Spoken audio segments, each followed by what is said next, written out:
Bom dia, alunos, professores. Celebrando nessa manhã essa data tão significativa para nós, evangélicos, é um marco na nossa história, na vida da igreja. É tão importante a gente lembrar dessas marcas, né? A nossa fé, eu costumo dizer que é da anamnese, da rememoração, não da amnésia. É por isso que o salmista fala: bendiga minha alma ao Senhor e não se esqueça de nenhum dos teus benefícios. Como pecadores, a gente precisa lembrar-se continuamente daquilo que a gente crê, né, das verdades que fundamentam as nossas vidas. Amém? Vamos abrir um texto de Romanos, capítulo 1, versos 16 e 17. A gente fazer uma breve reflexão nessa manhã. É possível, porque começou a tocar as 95 teses, eu pensei, vai acabar no culto da tarde, se a gente cantar todas as teses, né? Mas foi bem sucinto. Romanos 1, 16, 17. Todos encontraram? Vai ser projetado aí para nós. Porque não me envergonho do Evangelho de Cristo, pois é o poder de Deus para a salvação de todo aquele que crê, primeiro do judeu e também do grego. Porque nele se descobre a justiça de Deus de fé em fé, como está escrito: mas o justo viverá pela fé.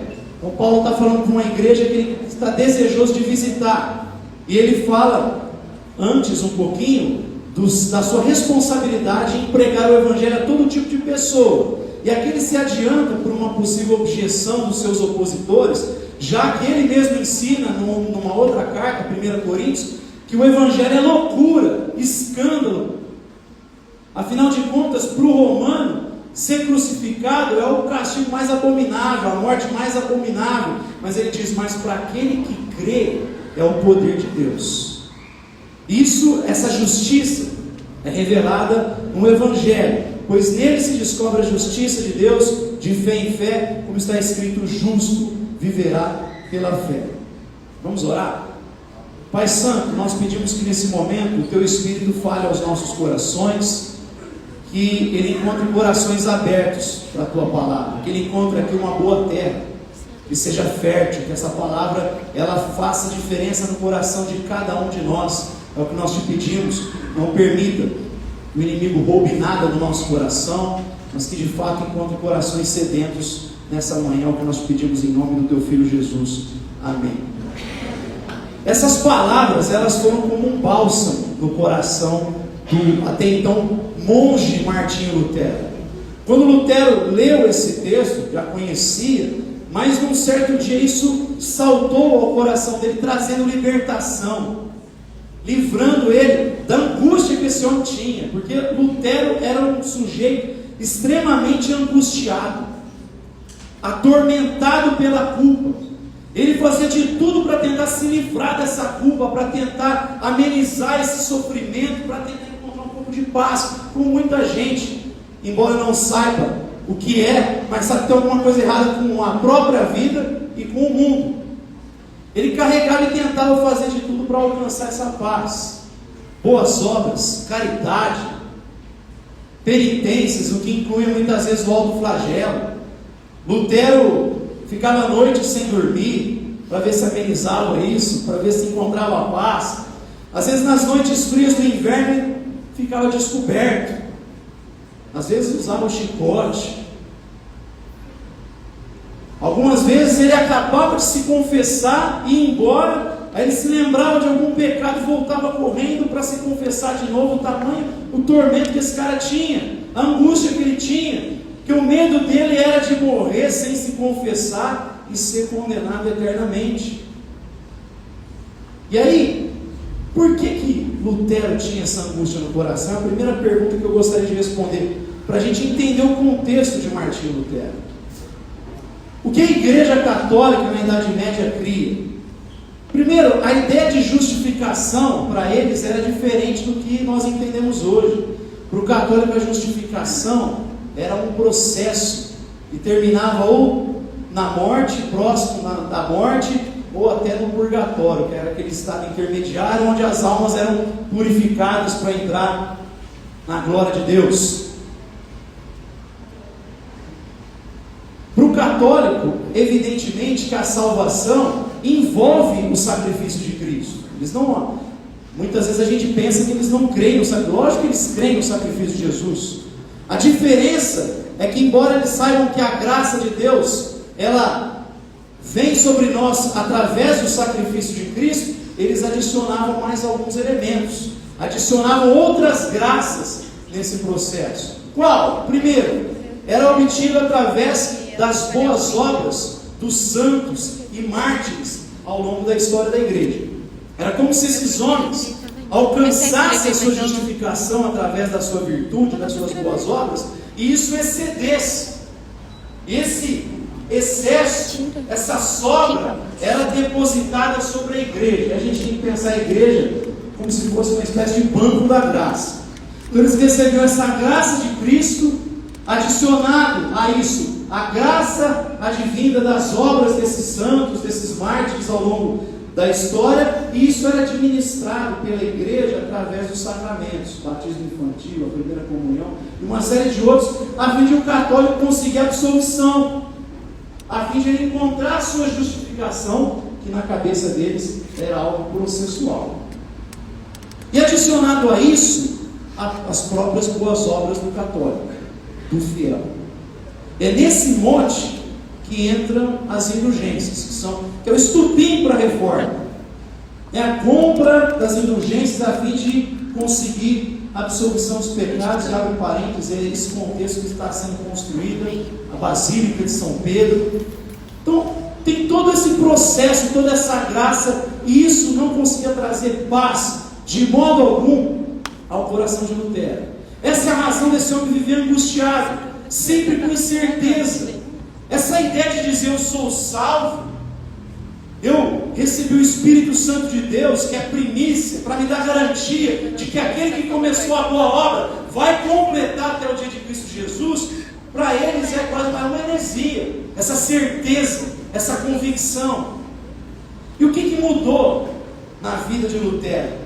Ao ler esse texto e tantos outros, ele começa a perceber que a justiça de Deus, exigida por Deus, só pode ser alcançada através da fé nos méritos de Jesus, no sacrifício de Cristo Jesus. Não há nada de graça adicional. Cristo e o seu sacrifício são suficientes para nós obtermos a salvação. Ele percebeu que a expressão grega de justificação é algo perfeito e imediato imputado ao coração daquele que crê. Já que nós, sendo pecadores, somos incapazes de quitar essa dívida, porque nós ofendemos um ser que é eterno, infinito, e nós somos finitos, Deus se fez carne na pessoa do Filho, foi obediente e cumpriu todas as justas exigências da lei, e assim Ele representa você e eu diante do Pai que nós ofendemos. Por isso que nós afirmamos que Jesus Cristo é totalmente humano. Ele representa cada um de nós diante de Deus. Já que todos pecaram e carecem da glória de Deus, já que nós somos incapazes de cumprir essa lei, Jesus Cristo se fez carne, é o Deus em carne, o Deus encarnado. Ele representa nós pecadores diante do Pai eterno, infinito. Mas também sendo Deus, Ele pode quitar essa dívida que é de valor infinito, que é eterno. E por isso que o sacrifício é aceito. É aceitável ao Deus que nós tínhamos ofendido. É aceitável ao Pai, que nós éramos devedores. E Ele ressurge dentre os mortos para dar certeza de que nós obtemos a salvação. Um outro reformador chamado João Calvino, ele falava da união mística com Cristo. A partir do momento que o crente reconhece a sua miséria, o seu pecado, que ele está condenado sem Cristo a ser punido no inferno, ao sofrimento eterno, que muita gente tenta relativizar essa doutrina hoje, mas o próprio Jesus foi um dos pontos que ele mais ensinou no seu ministério, de um lugar de tormento, onde o Satanás não vai fazer nada com você não, porque ele também vai sofrer ali naquele lugar. Imagina uma dor que não cessa, um lamento que não termina. A partir do momento que o cristão reconhece a sua miséria, a sua situação, e aí ele para de confiar nas suas obras, como a gente cantou aqui. Ele não coloca a sua fé nos seus próprios méritos, ele deposita a fé em Cristo Jesus. Ele confia nos méritos de Cristo Jesus, e nesse momento ele se torna um com Jesus, com o seu Senhor. Jesus Cristo fala assim: dá aqui a sua rebeldia, o seu pecado, e ele paga aquilo que a gente deveria ter pago. Sofre as consequências do nosso pecado, a punição do nosso pecado, e ele diz: toma aqui a minha justiça, se vista da minha justiça. Deixa eu ilustrar melhor isso aqui. Vem cá, Rian, cadê o Deluca? Vem cá, Deluca. E o Sidney, está aqui perto? Sobe aqui o Sidney, vamos ilustrar rapidinho isso. Eu chamei de propósito, porque é o Jesus deixou com a gente aqui. Fica aqui um pouquinho. Imagina que o Rian, o Sidney vai representar você e eu, pecadores, que ofendemos um ser eterno. Fica aí, ó. Ele ofendeu Deus. Cada um de nós com o nosso pecado, nós adquirimos o pecado de Adão. Vocês aprenderam várias vezes, rata, essa incapacidade de alcançar o padrão de Deus. Nós erramos esse alvo, e a consequência é que nós nos tornamos rebeldes, o nosso coração se encheu de iniquidade. Então Deus está irado com a gente. Faz cara de irado aí. Está irado, meu irmão? Porque Deus é amor. Ele está irado contra o nosso pecado. No momento em que nós reconhecemos, o Sidney reconhece a sua incapacidade, a sua miséria, não coloca a sua fé nos próprios méritos, mas no mérito de Cristo Jesus. Fica na frente dele. Fica na frente dele. Ó, o Pai que está virado conosco, olha, o Pai que está virado conosco, olha aqui, pessoal, Ele olha para nós no momento que a gente crê, e Ele vai ver o Filho, e é por isso que Ele vai dizer, justo. Pode sentar lá. E aí de nós, se o Pai olhar para nós e não ver cada um agarrado na justiça de Cristo Jesus, é algo imediato. É como se Ele selecionasse você, como a gente seleciona um texto lá no Word e clica lá, justificar. É imediato. É colocar sobre nós a justiça de Cristo. E gente, essa é a boa notícia do Evangelho. Você quer notícia melhor do que essa? Evangelho significa boa nova, boas notícias. A humanidade está desesperada tentando acertar o seu problema com Deus, e as mais variadas religiões estão dizendo: faça algo, faça boas obras, foque na sua justiça. E o Evangelho diz: o que eu tenho que fazer nessa grande pergunta? O que faremos, Senhor? O Evangelho diz: esta é a obra. Jesus vai dizer em João 6,29: essa é a obra, creia naquele que Deus enviou. Creia em Cristo Jesus. Pela graça sois salvos mediante a fé. Isso não vem de vós, é dom de Deus, é presente de Deus. O que não vem? A graça por meio da fé, antes da vida. Isso não vem de nós, é presente, é dádiva de Deus, não por obras, para que ninguém se glorie, porque todos aqueles que creram nele, que o receberam, deu-lhes o poder de se tornarem filhos de Deus. Você quer notícia melhor do que essa? E o próprio Paulo, para colocar essa convicção no coração desses cristãos, olha só, ele vai usar um hino lá no capítulo 8.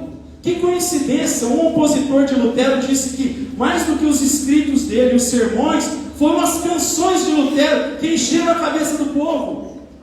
Foram os hinos que Lutero compôs, que começaram a moldar a mentalidade do povo. E Paulo, para trazer essa convicção, no finalzinho do capítulo 8 de Romanos, que é um dos capítulos mais maravilhosos da Escritura, ele vai dizer lá: que diremos, pois, diante de tudo isso que ele vem falando da graça, do que Deus faz em nosso coração? Se Deus é por nós, quem será contra nós? Se o próprio Deus que nós ofendemos é por nós, quem vai ser contra?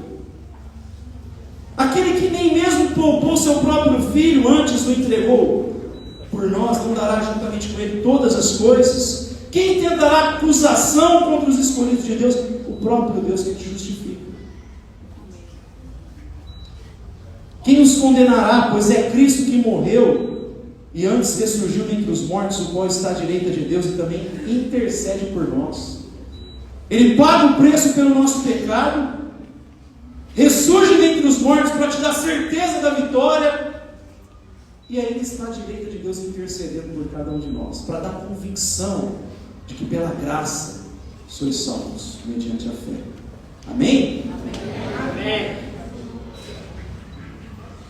Quem nos separará do amor de Cristo? E aí Paulo vai continuar e vai concluir falando: não tem nada, nem anjo, nem demônio, não há espada, fome, perseguição, nada pode te arrancar do abraço de Deus em Cristo Jesus. Nada pode te arrancar dos braços do Pai. Em Cristo a gente tem garantia, certeza dessa salvação. Pela graça sois salvos. E a partir dessa tensão de Lutero, para a gente caminhar aqui para alguns desdobramentos, a partir dessa tensão de Lutero com a igreja, dessa descoberta, dessa revelação que o Espírito coloca em seu coração, a partir da análise do texto bíblico, que dá certeza a ele e a nós, que você não vai encarar um juiz severo, mas alguém que você pode chamar de Pai, que foi colocado sobre nós o Espírito por meio do qual clamamos: Abba, Pai. Alguém já disse que todos os caminhos levam a Deus, só que como juiz, mas em Cristo a gente vai até Ele como Pai. E Ele fez questão de ensinar isso na oração: Pai nosso. A partir dessa tensão, a gente pode pensar em alguns desdobramentos, e eles são aqueles que nós refletimos aqui na semana passada nos devocionais. Qual? Primeiro, só a Escritura, a autoridade da Escritura em nossa vida. É reconhecer a autoridade da Escritura em sua vida que Lutero se libertou. Não tem nada que possa competir com a autoridade das Escrituras. Nem magistério, nem pastor, apóstolo, vice-deus, sei lá, tem um monte de coisa esquisita hoje. Nada pode competir com a autoridade das Escrituras. Ela é a nossa regra de fé. Ela que determina o que é certo, o que é errado, a vontade de Deus a nós. Agora, abre parênteses aqui rapidinho.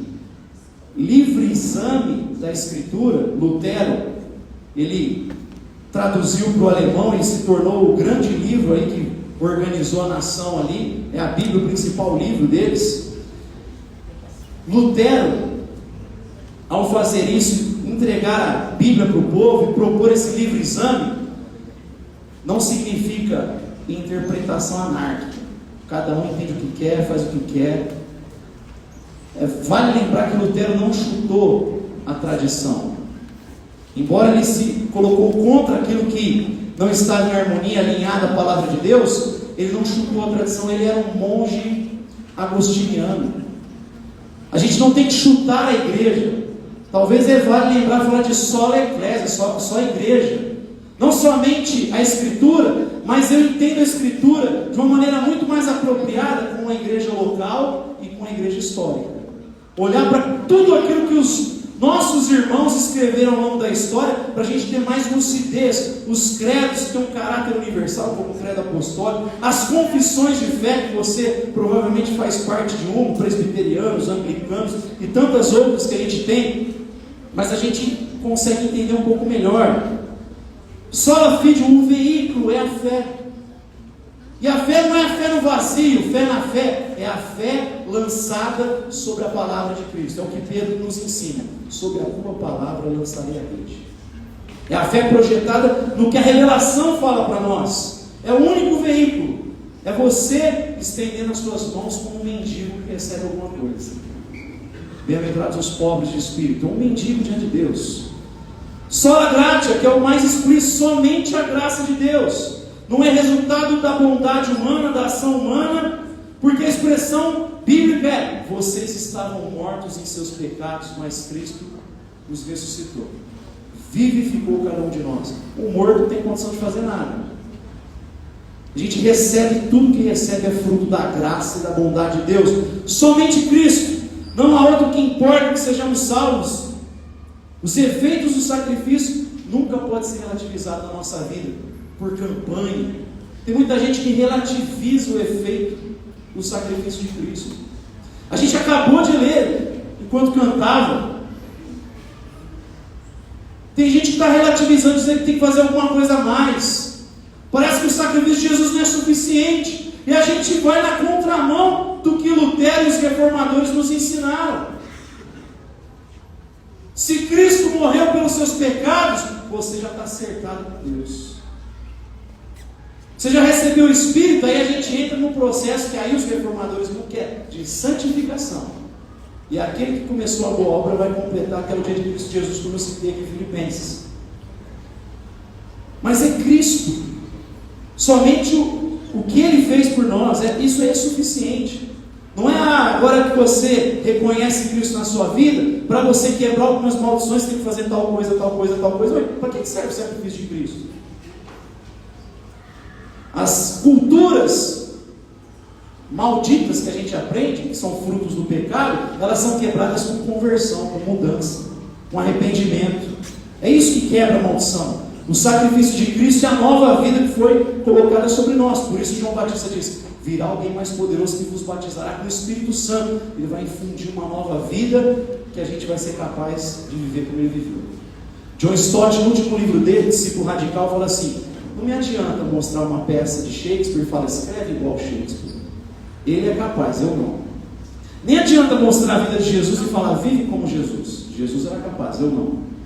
Aí ele vai dizer, mas se por acaso o espírito do Shakespeare pudesse habitar em mim, eu seria capaz de escrever peças como Shakespeare.